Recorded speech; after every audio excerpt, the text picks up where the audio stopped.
it's no news to you. We all know that the dog is man's best friend, and that's turning out to be especially true for many of our nation's heroes. Many of our soldiers come back from war with invisible wounds, traumatic brain injuries, or post-traumatic stress disorder.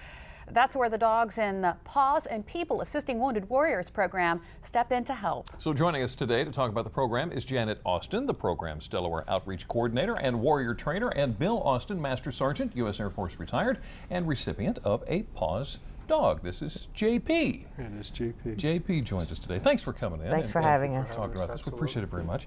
How did you guys get involved in the program? When Bill was diagnosed with post-traumatic stress, I started researching online as much as I could, because what was available for the warriors, there was really nothing for the spouses. So I started a page on Facebook, and 1 month we did a special on service dog organizations. And I got personally involved with Laura Westerfield, who runs this organization out of North Carolina, and we started a business relationship that way. And we got JP, and we initially were going to just be his foster family, but JP decided, no, I love Bill, I think I'll stay. And he seems very content. Yeah, he is. Tell us about the number of military members who are returning from war with post-traumatic stress syndrome and the traumatic brain injuries. It's 30%, the latest statistics are 30% return with post-traumatic stress disorder and 20% return with traumatic brain injury. Of that 30% for post-traumatic stress, 50% of those are in the last year. And that doesn't include the cases that don't go reported because the soldiers are afraid of losing their careers. So how does a service dog like JP work with a wounded warrior?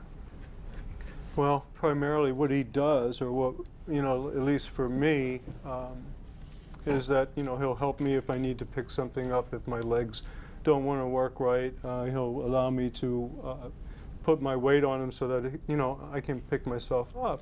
And I had to train him myself because not everybody has the same signs and symptoms or needs when they're injured. Another thing with the post-traumatic stress, I've been classified as being hypervigilant. If there's a lot of noise or things that are moving fast, then I have a tendency of really focusing in on it fast, because in an environment such as war, when things are moving very fast, there's a reason, and you better be paying attention. I mean, that's what it's about. So now with JP, when I'm out, JP will naturally scan the horizon. He'll keep people away from me or from getting too close.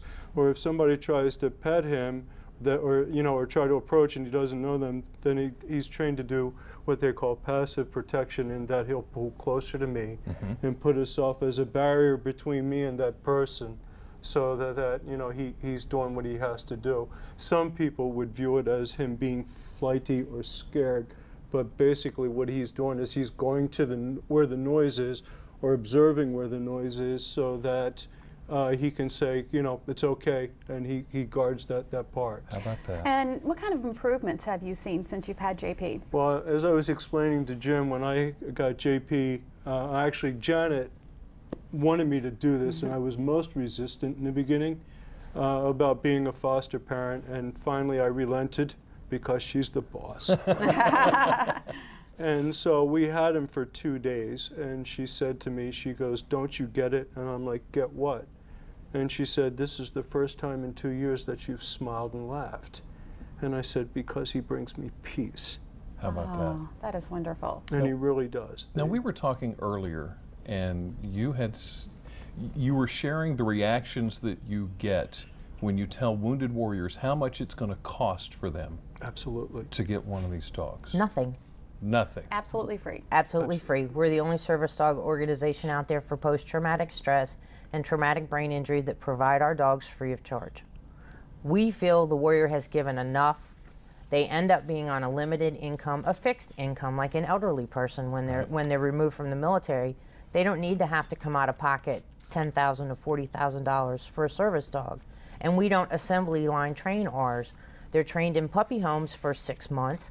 Then they go to the warrior, and that's where I come in as a warrior trainer. I teach the soldier how to train the dog to perform the tasks that he needs it to do for him. whether it be patrol the house, turn the lights on, advise him that it's time to take his meds, whatever the need is, that's what we're there to do. How about that? If you'd like some more information on the Paws and People Assisting Wounded Warriors, you can find it on our website, delmarvalife.com, and click on the show tab. Thank you guys so much. Thank you for having us. And thank you, JP, for being so patient. Up next on Delmarva Life, dealing with divorce. How do you handle it when there are little ones involved? The Etiquette Advocate has some advice. Delmarva Life, life at its best, here on Delmarva.